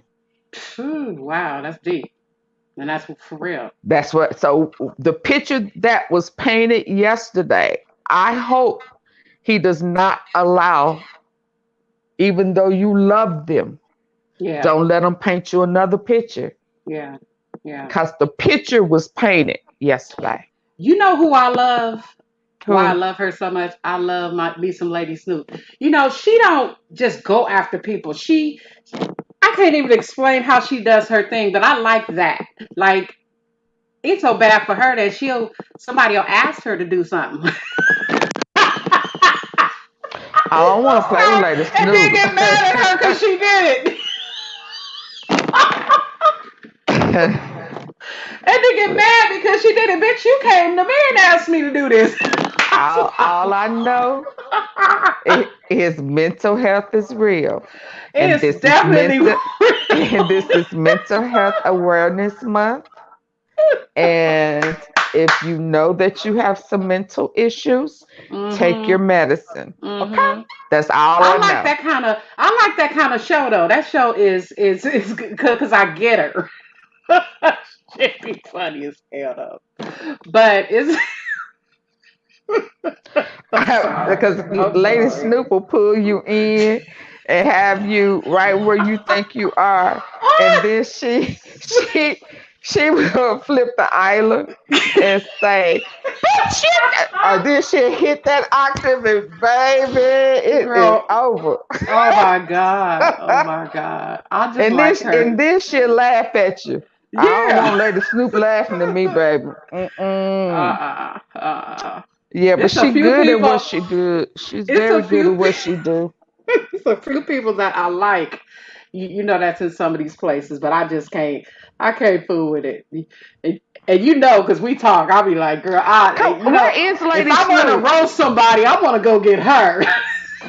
Is she still in the chat? Cause I can't see. I don't know. You still here, Mama? You still here, Lady Snoop? Lady Snoop TV. She said she was driving. I don't know, Oh, but okay. make sure that I'm an inbox church lady. I'm not her friend on what you call it, but thanking her too because she definitely did that. Somebody asked me, "Is that you singing?" Because y'all know I sing, but I don't sing no more. But Hmm. I was like, "No, that's not me." I said, "No, no, I'm letting somebody, hook it up. I'm ready for the next project." But yeah, you guys, I'm gonna try to do better. Well, I'm I'm gonna glad try to do better. your daughter got an opportunity to um you know to know that you still had her back. Oh yeah. Oh yeah. That's I that's a gotta do beautiful one. thing. I gotta do one because that night that I saw this live, it woke something up in me in a lot of areas because I don't think I'm gonna do that tonight because that might make me tear up a little bit. But the way my mom did me emotionally, I did my son like that when that's not here. And I'm going to share that It's story because I'm able to take responsibility and I was able to turn it around and break the curse with my son before he died. But so is it the emotional or mental um manipulation? I'm going to say it like this. I'm going to say it like this. I'm going to say, I got pregnant with him. Okay, I had 3 kids by my baby daddy. He's the child that I cheated with. Okay, it was this guy that liked me. He would go to jail. Sister put me out every time, and I had my mom with me. I had my little brother, and I had my baby, which is my first. And so it was survival. I had to do some stuff to get us to the hotel. We had to have somewhere to stay or whatever. And oh, my hubby's in here. Hi, husband. What's this, Adri Yobi? And so, I had to do some stuff to survive. And when he got out, I had cheated on him. So I went through this whole pregnancy with my son, not wanting, well, him saying that wasn't his baby. I knew it was because I was pregnant before he went to jail. But just to tell you how young, immature I was, and yeah, I can sing. But I just don't sing no more. I don't have a passion for it, Willie. So uh so I had went to get abortion, and when I got there I was so hungry. They was like, you can't eat or whatever, and I had a donut. And so they asked me, well, what did you eat anything? I said, well, I had a donut. My son said, Mama, you mean a donut saved me? We were just Oh, laugh about it years later, but I sat my son down because I saw that I didn't have that emotional connection with him. And then he was just like me. So I think it was the parts of me that I didn't like about myself. He had them. He was thirsty for hunger. He went to the streets to get his approval. So he was always doing stuff to try to impress me. I tell him, you don't have to try because every time you try, you fuck up. You know what I'm saying? So I was oh, hard on my kids, but I was 10 times harder on him. And when I realized it, it took some years. He was a big boy. He was a teenager when I owned it and really looked, because people saw it. People saw it that I was different. The first one was the first baby born. The baby was the girl. You know what I'm saying? And all the kids are different, so you're different with them. But I knew that I was extra hard on him, and so he always wanted to please me. It reminded me of myself. This is where I was with my mother. We didn't go to those extents, but it's still heart wrenching for it was heart wrenching for me to realize that I was my mother. I bet you're doing the same thing she did to you to him. Okay, so I had to own that. And I had to sit him down. And this is probably like he died in 2010. I sat him down 2006. And I just, when I really started really delving into my book, I had to really walk through some stuff and notice what I did to him. And I was like, once you put that shit on paper, it becomes for real.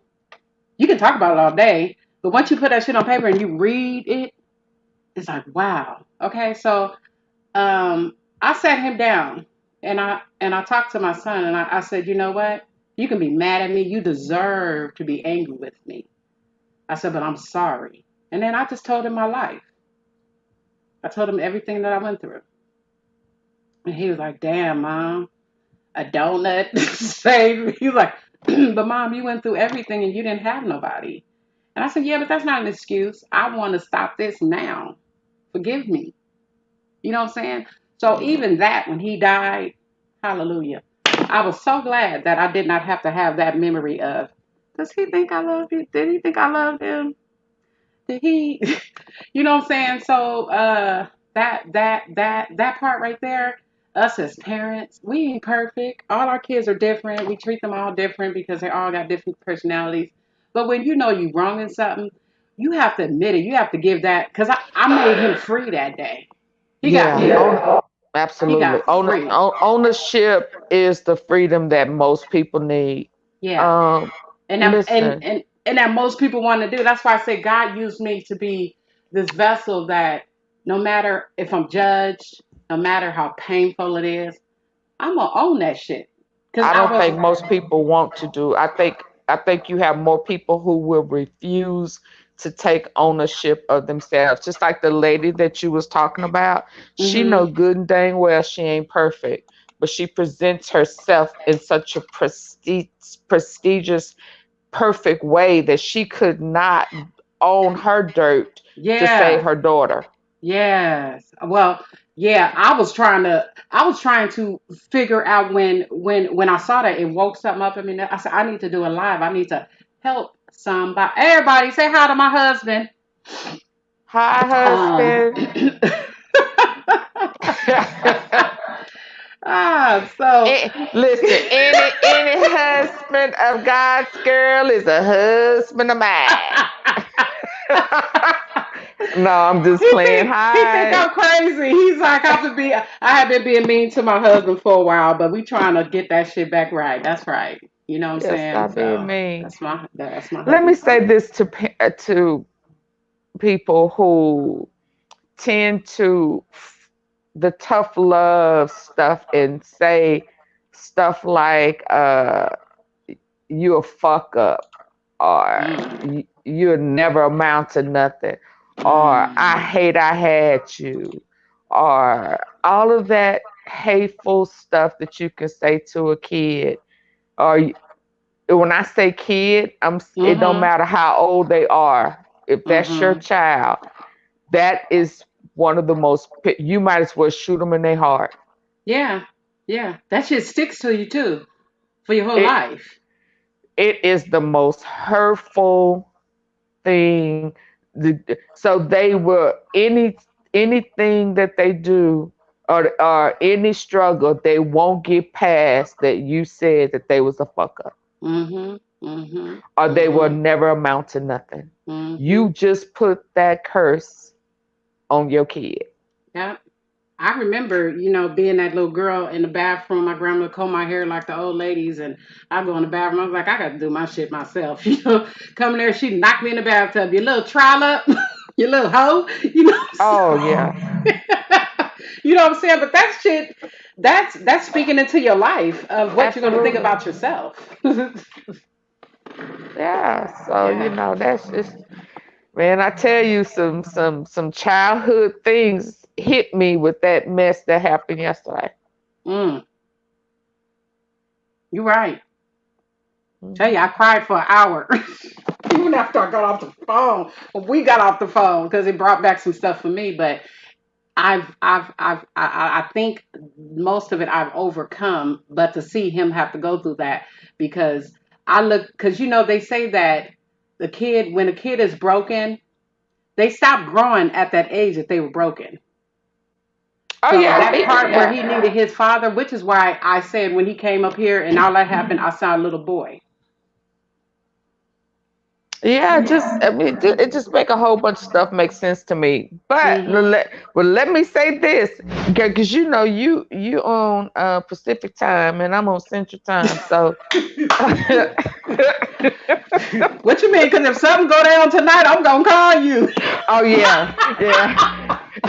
You do have permission to wake me up.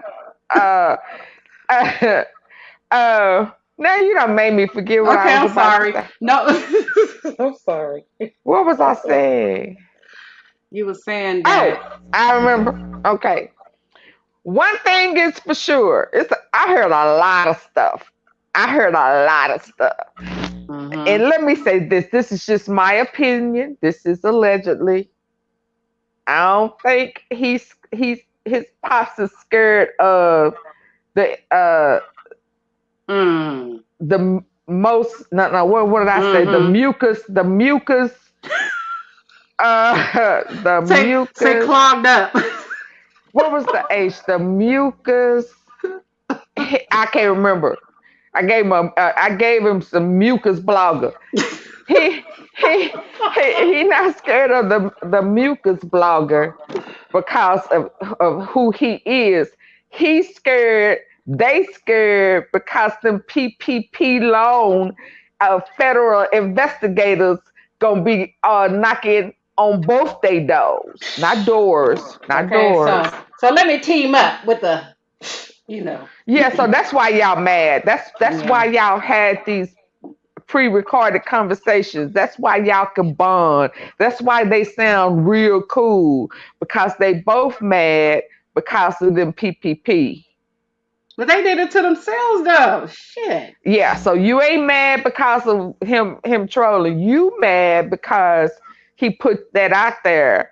That's the real Hmm. reason why the mucus hated But you blogger. teaming up with the one that put it out there on you. Well, he got him too because he told on him. Oh God. So that's why y'all scared, cause y'all both Wow.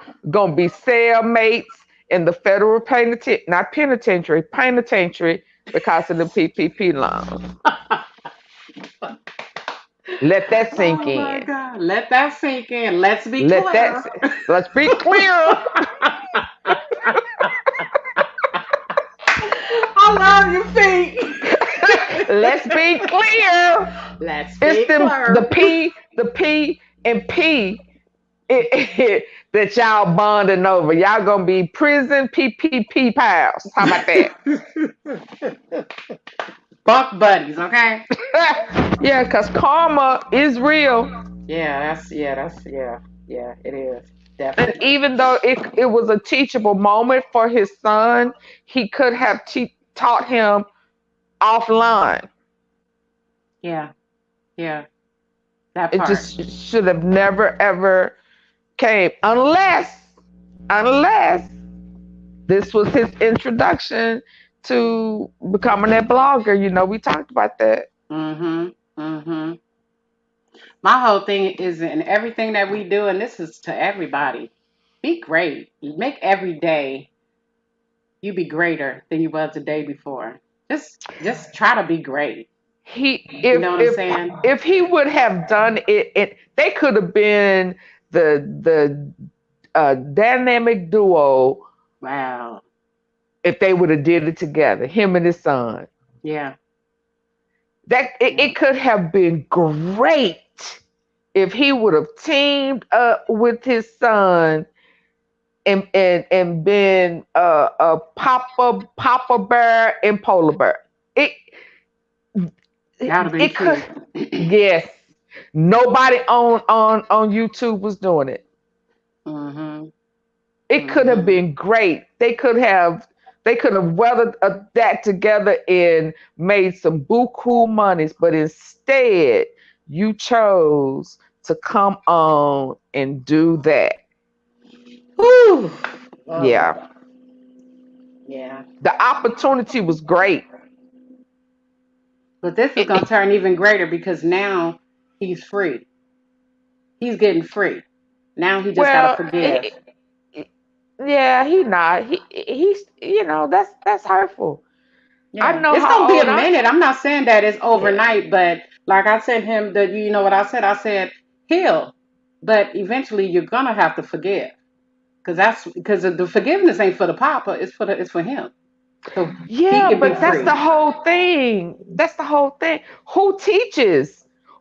Who teaches? We Half of are. our, no, but half of our issues is because no one taught us how to lift the rug. Nobody.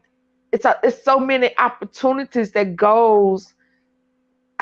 Yeah, Yeah. yeah.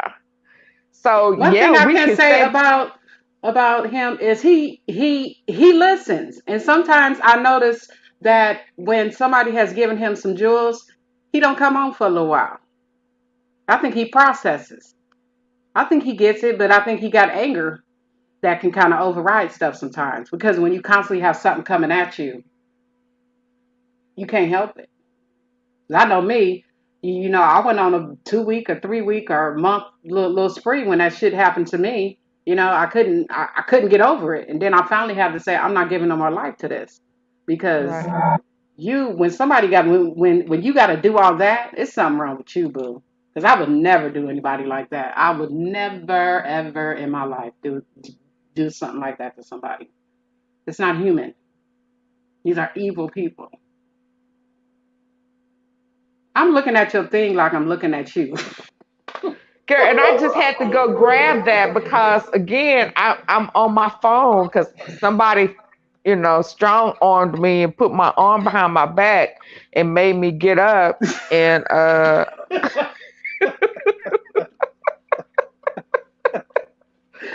Ooh, pulled the sister card on me and thank you, put though. yeah, Thank you you. welcome. So You I'm sweet as I'm that. in the bed.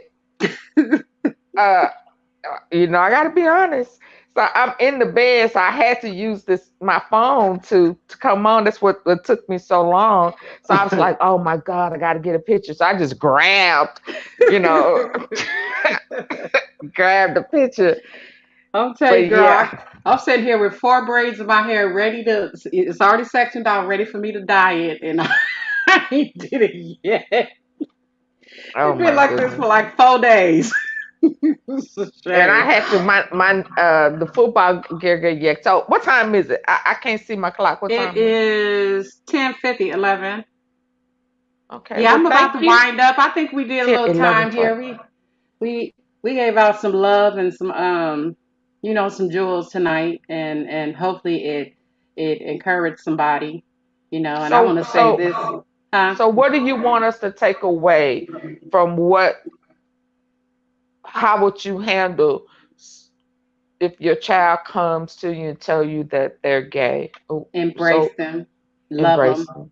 Love 'em. through it, and learn because there's a lot you can learn from it. Because I learned that I was a homophobic before, even though I had friends, but when it hit my door, I turned into that real person came out, what I really was.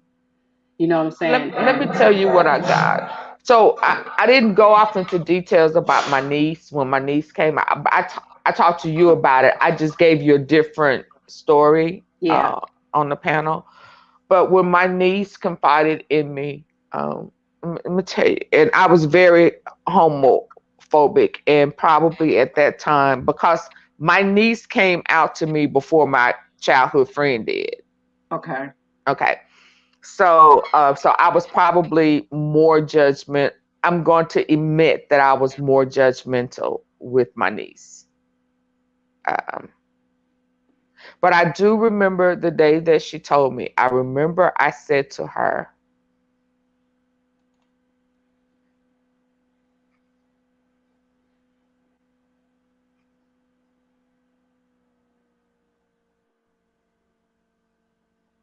Hello? I'm here. I said, Oh, Tootie. oh, it's okay. It's okay. I told her I don't understand. I never will understand. Hmm. But I want you to remember, if you don't remember nothing I say, don't let nobody judge you. Hmm. Not Hmm. even me. Hmm. Not even Wow. me. Because I don't understand. They don't understand. I don't have a heaven Hmm. and hell to put you in. All I can do is pray for you and pray that God takes you out of whatever you're going through. But don't let nobody judge you. And I don't ever want you to think that you're in this big old world by yourself. Yes. Because no matter how I feel, I love you. Yes. That's all I could Yes. offer her. But you gave her so much more than you could give her. So I was You letting gave her her so much know that more. I felt a particular way, and Hmm. I'm probably going to judge, but don't let me Hmm. judge you. Hmm. Hmm. That's a hard one. I mean, that's a real hard one right there for everybody because you think about the parents that threw them away and then they committed suicide. What are they living with Absolutely. now? What are they living with now? You know what I'm saying? Absolutely. So it's definitely not worth not embracing it and not learning because they can teach. She taught my baby taught me. I can't say I can't take no ownership for it. She taught me because it's like if you love me, I was forced to if you love me, then you're gonna have to deal with this, mama, because this is what it is. This is who Hmm. I am. You know what I'm But I think saying? I noticed that my niece was having little accidents, one car accidents, Mm, little bitty things. And I mm-hmm, remember saying to her, Tootie, now if you have one more one car accident, mm,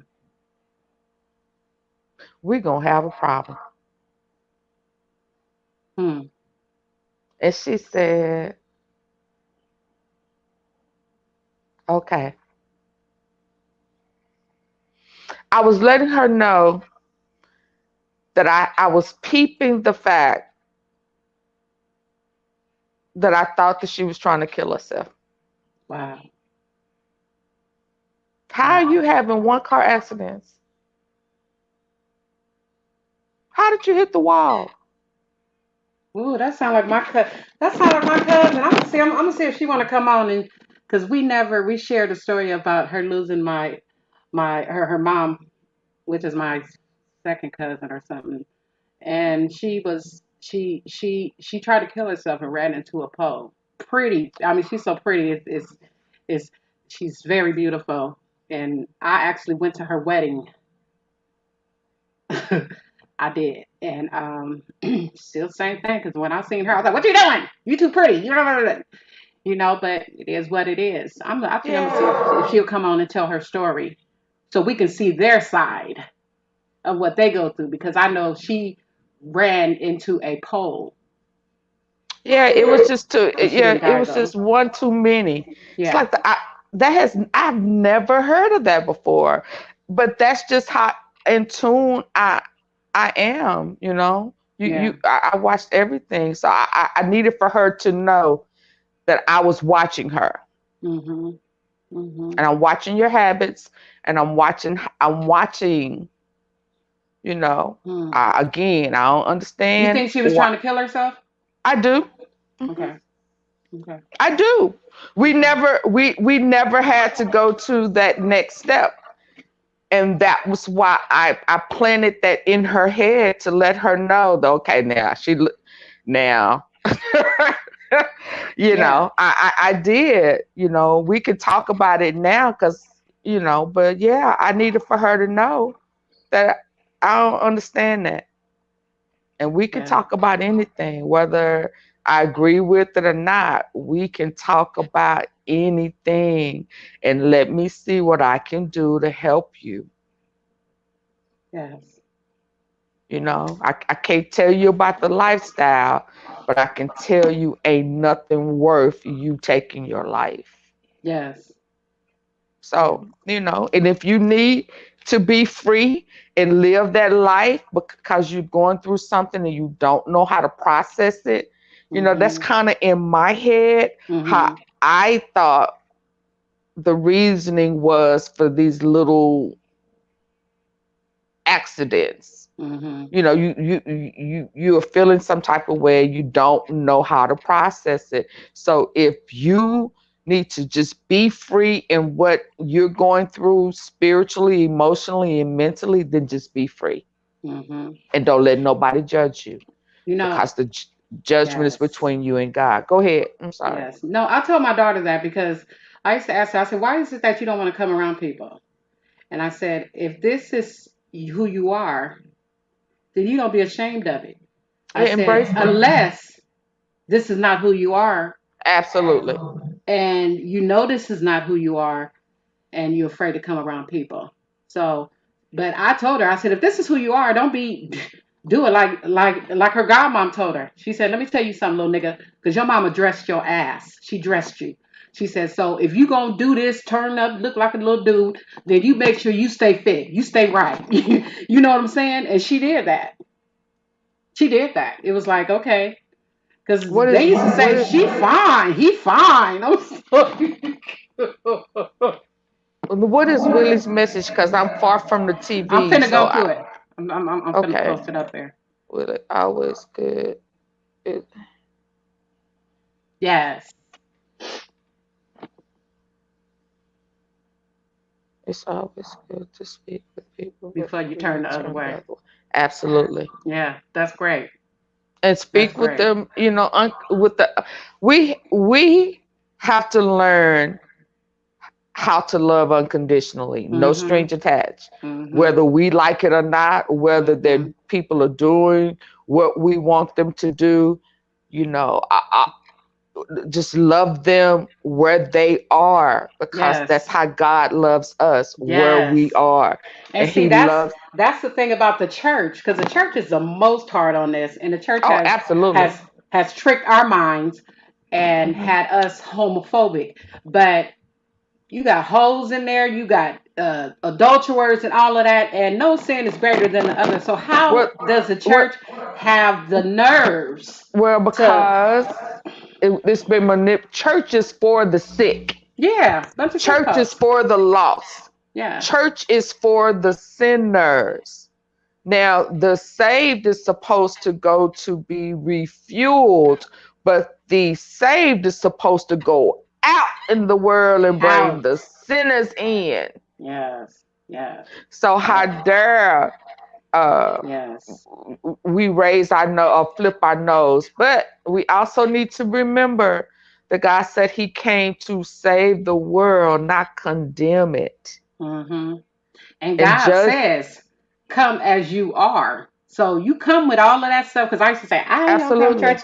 I got to get it together first. You ain't gonna know. You gonna use that excuse for the rest of your Yeah, life. that's So when because I went to the church, I had my crack pipe in my pocket, my crack. You know what I'm saying? I did, literally, oh well, that's literally. just being honest. Yeah, That's coming pure. I was a hot That's mess, and I yeah, saw God begin. This started falling off. This fell off. This fell off. This fell off. I was a hot mess doing a whole bunch of stuff.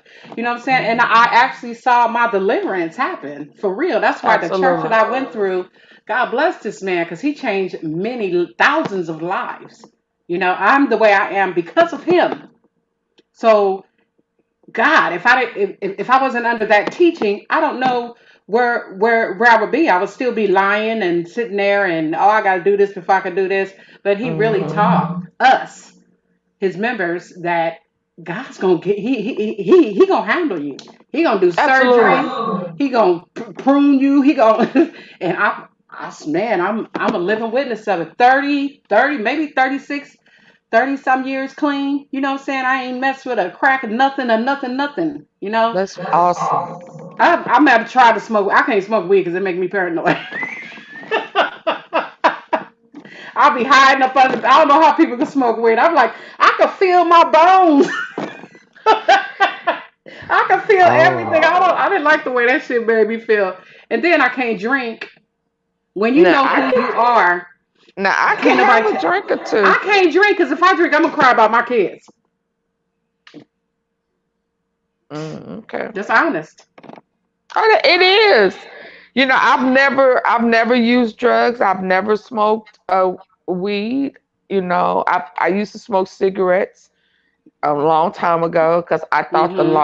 long cigarettes with long, pretty red fingernails was cute back when I was young at the club. Well, I still smoke cigarettes, but I don't do. I can't do nothing else. That's the But worst. as far as drugs, no, I never have. But I, I can. I don't. I can drink. But I have liquor that I've been having in my freezer for 2.5 years. Ooh, can you still drink that? Okay, yes. If I do decide to have a shot, it's good and ready. Well, we need to meet up halfway. Maybe I can try wine, but I haven't after my last birthday. Girl, wait, not wait, was it? Yeah, my last birthday, girl. My son said, "Mama, you didn't even cry like that when they died." I was hollering, "I want my kids." I was on the phone with my Oh, husband. You know where he at, and he was scared. I mean, there was nothing nobody could do. I cried and screamed so loud in that complex that I know the whole complex heard me. I uh, screamed. uh, uh, I okay. mean, it was Excuse crazy. me, ma'am. I need to have a commercial break. Hold on. I'll be right Okay. back. Let's give you some more little ladies to know. But you guys, we finna get up out of here. I've been here long enough. I want to come back and pray about the show because I don't want to have a sad. I don't want this to be a sad show. I want it to be educational. I want it to be. I want to have fun too. I want to laugh. I want people to come up on the panel and we have discussions. So y'all help me out. Help me out, y'all. But once again, before Fee comes back, I just want to thank everybody that has tuned in. Thank you for the new subscribers. Thank you, the mods. Thank you, Willie. He is the creator of my new look. For real. So if you guys want anything done, I'm telling you, give him a vision and he'll turn it to life. He'll turn it to life. And Lady Snoop, she got a very talented team. They off the hook. Church Lady, I guess she did the singing on it. I just found that out. So, you know, husband, that's who did all my stuff. Because he was like, why you ain't going live and doing all that? I was like, I'm getting a new look. I want to go in a different direction. And I definitely don't want it to be sad, always talking about grief. But that's part of my life. So, and some people may need to be encouraged in that area. But I got a whole bunch of pieces of me that can be shared with I got a whole book. So hopefully I get this book out. I don't know what's going on. I gotta highlight this lady again and see Okay. I'm if sorry. it's okay and see if she are we still there or whatever. So I love everybody. I love you, Fee. Thank you for coming and giving your wisdom. You always have some jewels to drop on anybody's platform that you at. I love that about you. And I'm glad that God connected us You're because so now I very got a big welcome. sister. Cause boy, she don't give me no breaks at all. I be like, I don't need to talk to her for about a week. I gotta get over this first part, you know. I'm sorry. No, it's a good Okay. thing. I don't need So no bye, yes me people. Willie. I can see. I really do have good vision, but my TV way over there. But I do see my name. Hey, bye. And whoever else is in the chat that who name is not coming up, I really really love you all unconditionally. Um, love is free, man, and Yeah, don't cost and nothing. we need it. We need it, and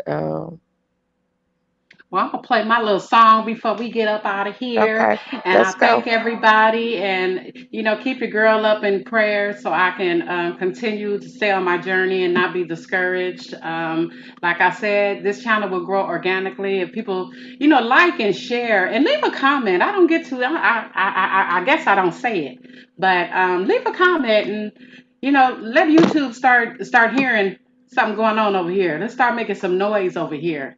Like this video and subscribe and tell a friend about it. Tell them if they want to get away from all of the crazy stuff and they want to come over to some solitude and maybe it's safe here. Period. And the giggle, because we're gonna giggle somewhere in there. I'm telling you, I don't care if we talk about, because I'm a laughter. If I didn't have this laugh that I have, I would be dead because everything that I've been through, I can laugh. And that's one thing, I'm goofy as hell. Good night. But good night. I'm going to go ahead and play this out with some more of this Lady Snoop. I'm going to get this song fixed. I got to turn it into an MP4 so I can have that playing in the background. All right. I love you, family. Hope to see you again. Turn that bell on. Like this video. Tell a friend about it. Leave a comment. Tell us how you enjoyed the show. Love you all and Muha. God Girls is a safe place to share your journey of life, the pain, your grief, your happiness, your victory of addiction. Look, stop with everything you're doing right now. Go subscribe to God's Girls World TV today. What you waiting on? Christmas, Thanksgiving, Easter, Hanukkah, Kwanzaa? Just go subscribe to the sister today. Show some love. Tell them Lady Snoop sent you. I can't be over here.